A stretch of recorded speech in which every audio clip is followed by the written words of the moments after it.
And 1, 2, 3, here we go. What up, YouTube?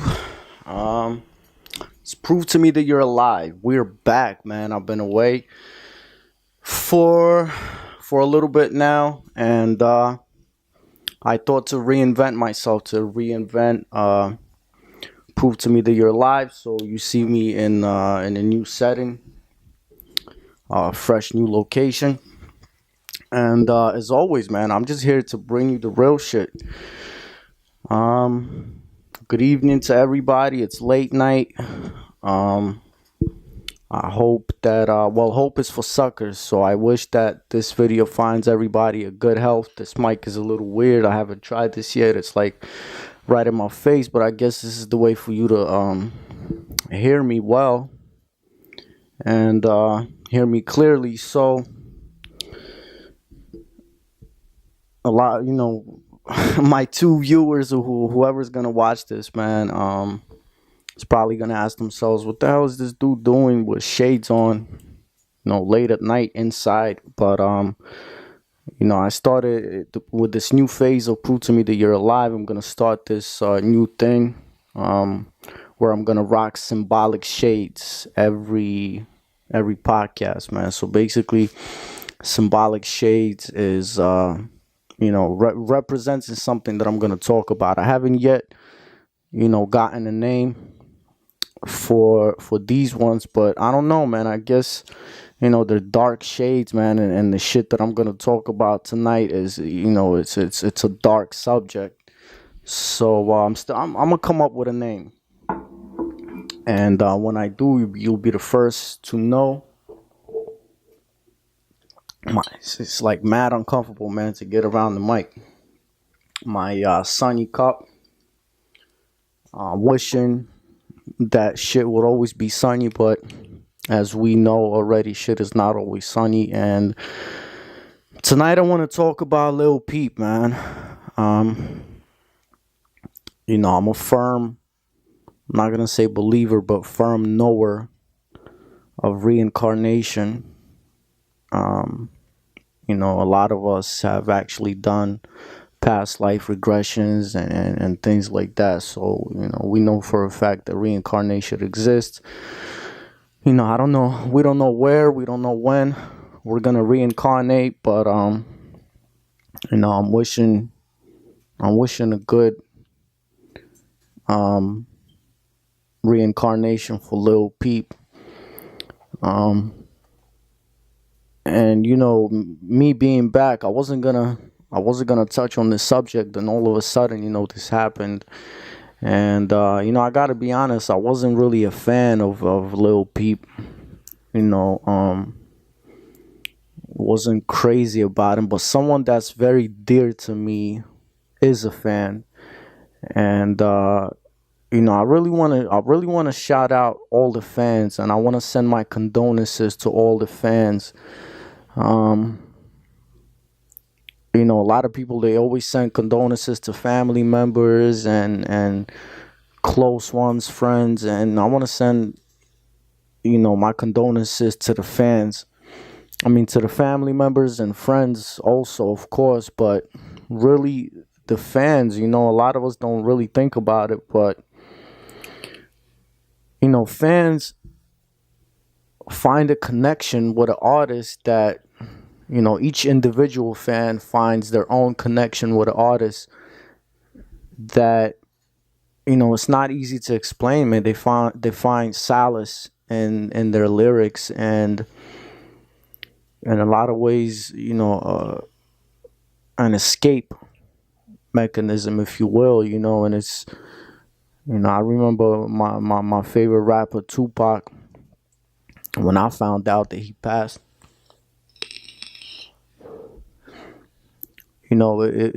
It's heartbreaking, man. It's really heartbreaking because, again, fans, they find this connection with an artist. And actually, that's what separates a real artist from a not real artist. But that's a whole other subject, man. So yeah, big out to all the fans, man, because you guys, I know you guys have crushed me myself again. I wasn't a fan, and yet when I heard the news, that shit rocked my heart, man. That shit literally, took me aback. I felt some type of way. I still feel some type of way about it, especially when I get online and I see a whole bunch of shit. It's like all of a sudden, everybody becomes a fucking fan. Everybody's crying and shedding tears and shit. And it reminds me of an incident when one of my friends, associates, what have you, in middle school shot himself. Rest in peace, Keith. I still won't forget that. It's many years past, but I won't forget that because he was one of those kids that in school, fucking other kids, punking him around and shit, and making fun and being bullies. And then all of a sudden, when the kid passes, it's such a tragic death. Everybody's crying and saying how they loved him and what a great kid he was, and that's just, that's so true about life, period, man. When people are right next to us, we don't pay attention. We don't take a second to listen. And I'm not gonna talk about what everyone else is talking about online. Oh, you should have been a better friend to him. You should have noticed that he has a drug addiction problem, and you should have talked to him. You should have picked up the phone late night when he was calling. And that's all true. That's all very true. But of course, prove to me that you're alive. I always bring you the realest shit. And I'm going to give it to you exactly how it is. And again, so much shit that I've been seeing on YouTube following Lil Peep's death, man. And it's tragic. It's tragic, man. 21 years old. Even though, we've been brainwashed to be afraid of death. Because it's another control mechanism. And once again, like I said, I'm a firm knower of reincarnation. But still, we're programmed this way, man. No matter what, no matter where you from, no matter what language you speak, what religion you are, we feel some type of way when someone dies, and especially when someone this young dies that still has so much to go, so much to say. And it always fucking, pokes at our heart, man. Definitely poked at my heart. 21, man. I was telling this to my friend that introduced me to Lil Peep. Shout out to Diana, man. Much love. Like I said, at first I was like, I listened. She was like, yeah, listen to this guy, Lil Peep. And I was like, who? She's like, Lil Peep, just, try it out, give it a listen. And I heard the first track and I'm like, money, hoes, drugs, nothing new. But she always kept kind of pushing it on me every time we would talk. She's like, oh, a new track came out, or listen. She was trying to get me to like him. And then I remember, I finally heard a track. I don't remember the name of the track. I guess I should have prepared better and found the track. I guess I'll throw it up on the video once this done. But anyway, it was something about stargazing or sky gazing. It was something in that nature. And I remember putting that track on repeat like 3 times when I heard it. And it was true artistry, man. Real true artistry. That's another thing. I don't know why all of a sudden, hip hop is claiming Lil Peep, man, because I wouldn't call him a rapper, man. I would call him a true musician. And especially, the last tracks that I heard, he doesn't sound like a rapper at all. People, we always put each other in these categories, rapper, emo now, shit like that. And I just, to me, the kid was and is a musician, a true musician. I think he was making strides and leaps in his art. And again, it's a big loss. Again, shout out to Diana, the one that introduced me to Lil Peep. And I think he still has so much to say and so much to give. So now, the real shit that I was gonna talk about. Again, I'm gonna interrupt myself, and because right before I got on here, I seen a title of a video from Joe Rogan. Shout out to Joe Rogan. I like his podcast, man. I can't lie, I watch that shit whenever I have time. He has interesting guests on. He speaks about interesting shit, but a lot of time the shit that comes out of his mouth is like, I don't know, man. It's like, dude, you really don't know what the F you talking about. But the title of the video said, rich kid, Lil Peep dies, rich kids on YouTube, shit like that. And this is the thing, man. Like I said, everyone has something to say. As soon as something like this happened, either the one group of people is like, oh, I love this artist, man, I'm gonna miss him, even though we probably were hating on him while he was alive. And then the second group of people is, always got something smart to say, and it's like, again, you should have been a better friend, you should have the most important factor in all of this. And this is something that everyone has to know and remember, man. A person doesn't just wake up a fucking drug addict, man. It doesn't happen overnight. You don't wake up one day and say, yo, I'm going to use drugs. I'm going to smoke weed. I'm going to drink liquor. It doesn't happen like that, man. I'm sorry, but it don't. It's many years, many instances, many moments of cultivating incidents and experiences that starts very, very early in a person's life, man, in childhood, early. Again, I'm going to say this, I can't stress this enough. You don't just wake up a drug addict, man, or you don't just wake up medicating yourself. And prove to me that you're alive. This is mostly a spiritual channel, but we talk about everything, man. I talk about everything. I'm a MC myself, but I'm a human being first, and with my experience in life and my knowledge, and I want to bring this to you. It's very important for everyone to really think about what I'm saying right now. Is, again, the shit does not happen overnight. It starts very, very early, man. Our brain, and I don't want to say that sociology is completely true and that we're a product of our environment and shit like that, because I don't agree with Freud and I don't agree with sociology. I've seen a lot of cats come out of hell and change themselves and great people, and then I've seen a lot of people that grew up in the burbs and total assholes, and you kind of think to yourself, why? But again, this is why we cannot judge anyone, man. But the moral of the story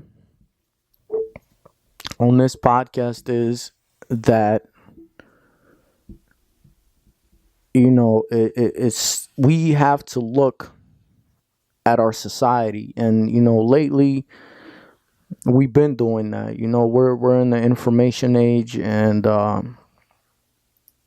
there's a lot of shit that you can find on YouTube, a lot of shit that we can find online to educate ourselves, where back in the day, our parents and even those that were raised in the early 90s, we didn't have that chance. You had to fucking go to the library, talk to your elders to really get knowledge. And now it's like too much knowledge, man. We don't know what to do with it. There's so much of it that it fucking drives us to insanity. And even though, the internet, they say, has brought the world together, man, has actually driven us further apart, man. The internet, the phone, we don't even talk anymore, man. We don't even call each other. We text each other. But again, that's not the moral of the story. The moral of the story tonight is our society. And, a lot of people are going to say, well, going to point fingers and blame the elite. Oh, it's the elite, they fucking built this shit like this, and this is just the way it is, we can't do nothing about it. We gotta grind and keep working and fucking feed our kids, because this is reality. It's not reality. The reality is that we all take a part of this so-called prison planet fucked up society, man. All of us, man, because we don't have the balls to say no. We don't have the balls to stop. And even though lately a lot of people have been taking steps towards, changing our society, changing this world little by little, man. And of course, as Gandhi said, it all starts from within. You want to change the world, you got to change yourself first. And that's so very true. And, again, lately we've been seeing, a lot of people, getting these mini houses and cutting their work time, annual work time to a half a year, and fucking living in these small houses, and for they work for 6 months, and for 6 months they go, they travel, they see the world, and so those within themselves, you don't even know how much good they're doing, man. Even a fucking bum on the street is doing so much more for this society, this planet, and this world than all of us slave mentality people that wake up every morning with an excuse that we have to feed our kids with this poison food, man. We don't even have real food. That's another reason why it drives. I mean, look at fucking everybody, man. Every single person, especially in the Western Hemisphere, man, especially in this American society, man. There's not one person that doesn't do something, man. It's either prescription drugs, it's either too much sex or too much alcohol. It's some shit that we're doing, man. Something, man. Something we're doing in order to escape, because deep down inside, we know something is not right. And again, we all take a part of this. I mean, let's think from the very fucking beginning, man. That's why it's not just as simple as, oh, you weren't, the kid was lonely, the kid had a chemical imbalance in the brain. No. There's a fucking chemical imbalance within our society, man. We've become parasites to this planet, and none of us stop and think for a second. And even when we do stop and think, again, we don't have the balls to do anything about it. We don't have the balls to fucking stand up and say no, I'm not gonna be a fucking slave. No, I'm not gonna keep destroying this planet, man. That's why we all have a hand on it. Every morning that we wake up and we start that car, we don't think that it was a fucking, a huge ship that was bringing oil from across the world, crossing the Atlantic Ocean, dumping tons and tons of fucking oil into the ocean, destroying millions of fish. That leads to, our leads to the process of our atmosphere being fucked up. We don't think about that shit, man. We don't think about every time we put that steak on the dinner plate. We don't think that, the poor animals, man, are being farmed and raised just to be slaughtered in hellish environments, man. Just so it could be mixed with GMO and put into our systems to poison us further. We don't think about none of this shit. We don't, we buy those, $200 Jordans, man. We don't think that there's probably a sweatshop somewhere in China, with little ass kids trying to stitch up those fucking Jordans, and then again, a truck, gas fueled, giving off just disgusting gases into the atmosphere that are carrying these Jordans, man, then being put on the ship crosses the ocean, man. Again, oil is being dumped. Again, millions of fish are being destroyed. The atmosphere gets fucked up. We don't think about it. We don't never think about it. We don't even take note of the way we are born. I mean, we're not even born. I'm like stuttering right now because it's very close to heart, man. This shit is deep, man. This is why we're losing these great talents. We don't know where to point fingers, man. Everyone starts saying, oh, hip hop is promoting drugs. I mean, yeah, a lot of this shit, 90% of musicians and rappers, these days, they just do whatever's cool. Oh, this dude is rapping about Molly Percocets, I'm gonna do the same shit, man. And they're not thinking about their voices going out and reaching out millions of kids that's gonna take notes of that, and think it's cool. They don't think about it, but that's not the fucking problem. Back in the day, hip hop has always talked about drugs, either slanging drugs or doing drugs. It's always been there, but back in the day, it was that thug romance. It was me relating to you what I'm going through. For real. And yeah, nowadays, you got a 30-something-year-old dude that's rapping about Molly Percocets that probably doesn't do this shit no more, but still, that's what's hip right now. That's what's cool. They jump on that wagon, and that's the shit that they talk about, not thinking about how many lives it's gonna reach. But again, that's not the problem. The problem is our fucked up society. Take note again from the minute we are born, man. First of all, we come out of our mother's womb into a scary ass world, man. Stranger pulls us out, right? Fucking flips us around, spanks us on the ass, and they're like, all right, go weigh this piece of meat, man. That's, again, I'm gonna catch myself, because that's exactly how we have been treating each other, as pieces of meat, man. Not as human beings anymore, not as individuals, not as spiritual beings. Excuse my burp. But as pieces of meat, man. Women have become bitches, even though we don't fucking, I never say that shit in my songs. I told myself I will never call a female a bitch, because the root of the word bitch, it's a terrible, we don't fucking think about it. We don't think about where that word came from. And we literally call our dear females bitches, man. So the problem is, again, the moral of the story is society.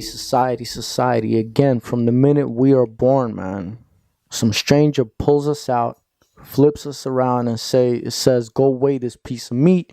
Go take his height, his fucking length, his width, his all of that, and then fucking pumps us up with what they call immunization shots for the immune system, which actually destroys the immune system.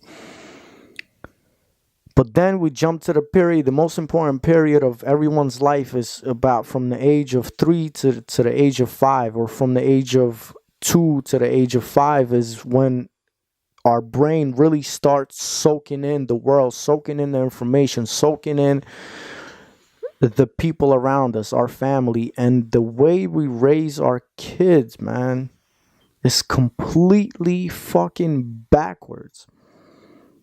And maybe someone's gonna ask me, well, there's not really a book to how we should rate. Yeah, yes, there is, man. Yes, there is. Our ancestors knew all these answers, man. And I'm not gonna get deep into how we should raise our kids, but there is a way.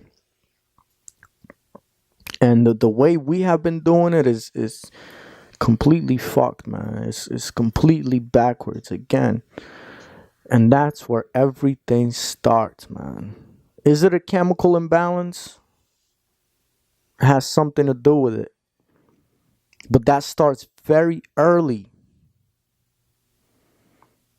You know, you're not just clean today and tomorrow you say, I'm gonna get fucked up and I'm gonna keep doing it every single day from that day on.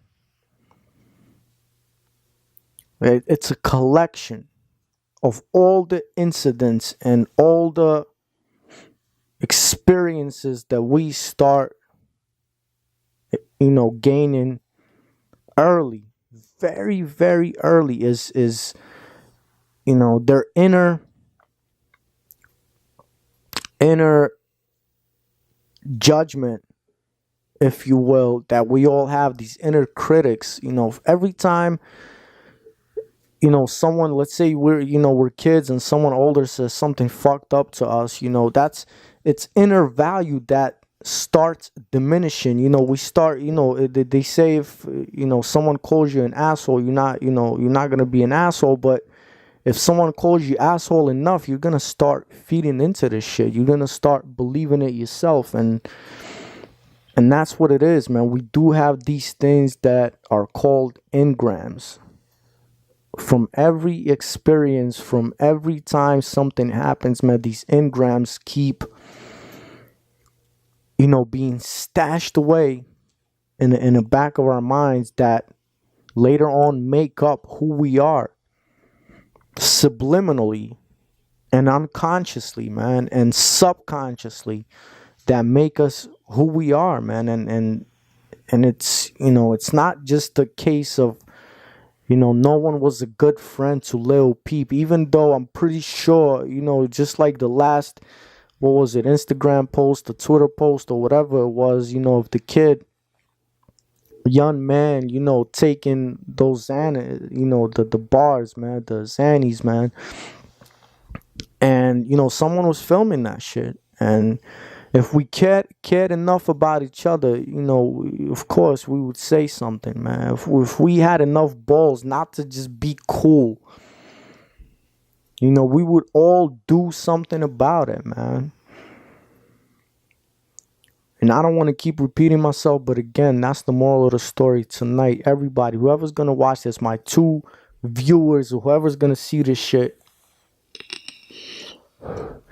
and that's the point of prove to me that you're alive. Let's all start making steps, even if they're little steps, towards a better tomorrow, man. Let's all, let's not point fingers. Let's all take responsibility for this shit so we don't keep losing these amazing artists, man. And I do say amazing artists, because I think if Lil Peep would have kept going, man, he would have been huge, and I hate all these sites and all these news and all this shit, calling him YouTube rapper and fucking this and that. Again, he was a musician, is and will be for all his fans a musician, and not just a YouTube musician, a musician period, man. And and again, I think if he would have kept going, he would have been more and more phenomenal, man. And the thing is, the shit that gets me, the people that were close to him, the people that knew him, they have great shit to say about him, and that says a lot, man. That really says a lot about the human being that he was. And the girl that introduced me to him, she's a real character, like a real, has, she has this attitude that has always attracted me to her, this spicy attitude, man. What I'm trying to say is, she is not empty-headed, man. She has a good head on her shoulders, and she was attracted to him. And later on, after I heard that one track that I really liked, I started looking at his interviews, and I seen the originality in him. He was completely not like everyone else, man. That's very attractive in a human being, especially nowadays where we just became herds, man. No one is themselves anymore. Everyone just follows. But what killed Lil Peep is society. I'm gonna just leave it on this note. It's society. Society is what takes these amazing human beings, these amazing artists away from us that still had so much to do and so much to say. And we all got to do something about it, man. This is what Prove to Me That You're Alive is all about, man. I'm going to keep bringing you real, raw shit, to think about and to do something about. Let's all stop being slaves. But we're not only slaves because slaves didn't have a choice. We have a choice to say no, man. We have a choice to do something about it, man. We have a choice to, point the fucking middle finger to your boss and say, F you, man. I'm going to do me. A lot of us is going to, again, we're going to ask, how you gonna, how am I gonna feed himself? Mother Earth has given us all the resources possible. Even though we keep fucking it up so much, we still have all the resources possible, man. If you just extend your hand, Mother Earth will meet you halfway, man. It will give you everything that's necessary. I mean, think about it. I can't say this enough. This planet is alive. Think about it, man. All it takes is a few seeds and some soil, and you will have everything necessary to survive, and not only to survive, but to thrive. When thinking about like a virus, or when you see like sci-fi flicks and shit, and sometimes they show you like these viruses, let's say alien viruses that are, let's say that they're spread out, but they all work as one mechanism, as one mind, right? Well, that's exactly what we are. We are one collective mechanism, man, one collective mind. We're all connected, all of us. Every time you do something bad, you're doing something bad to yourself. Every time you fucking steal, you're stealing from yourself. Every time you kill, you're killing yourself. And, a lot of us, I was watching some interview, man, and some cat, I'm not gonna say his name, but some cat was talking about, going to jail, and because my bad decision led me to almost doing life in jail. See, that's the fucked up mentality that this society has bred. We don't think that, I just did something bad. I just fucking shot this cat, man. I heard him, I heard his close ones. We don't think like that. We think, oh shit, I'm gonna do life in fucking jail, man. Even though life in jail is not fun, a week in jail is not fun, but we don't think we're doing wrong because it's not right. We think we're doing wrong, or we can't do wrong because we're gonna get caught. That's not the way to be, man. So I'm gonna leave on this note. I won't say rest in peace. Lil Peep, because again, I'm a firm knower of reincarnation, but wherever you reincarnated, my brother, I wish you a better life. You definitely left a mark on this world, and a food for thought tonight from Prove to Me That You're Alive is, let's all claim responsibility. I say this every time, but straight up, man, let's all fucking claim responsibility, man. Let's all be kinder. Let's all be nicer, man. Let's all fucking finally open our eyes, man. And let's stop losing these great artists and great human beings, man. This was Proof to Me You're Alive. This was NazareN, man. I'm gonna be back, man. This is just the start of it. I got my extra dimensional fireplace in the back, man. That's chilling tonight. But it's gonna be a new fun phase of Proof to Me That You're Alive, man. So I hope to see, well, I don't hope is for suckers again, but I wish to see everybody on the rebound. And go up to your loved ones, hug them, kiss them, man. Tell them you love them, man. Hit up your friend that you've been fighting. Fucking ask how they are, man. And let's all spread kindness, man. And let's change this motherfucking planet, man. Let's claim responsibility, at least if not for us, for the next generation, man. This was NazareN. This was Proof to Me That You're Alive. Peace, man.